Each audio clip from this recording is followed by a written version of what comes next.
Hello guys, in this video I'm going to show you how you can make a wish list on the ZAFUL app.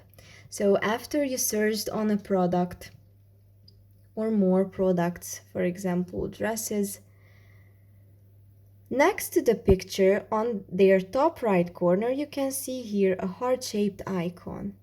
And after you tap on it, it will be added to your wish list. You can also open it, you can check it out. And if you scroll down here on the right side, you can see this heart-shaped icon. And I added this dress to my wish list, for example. And if I go here on the top right corner, and you tap on also on this heart-shaped icon, here you can see my wish list, for example. These two items as I added to it. That's pretty much for this video. I hope it was helpful for you. If it was, please consider subscribing and see you in the next one.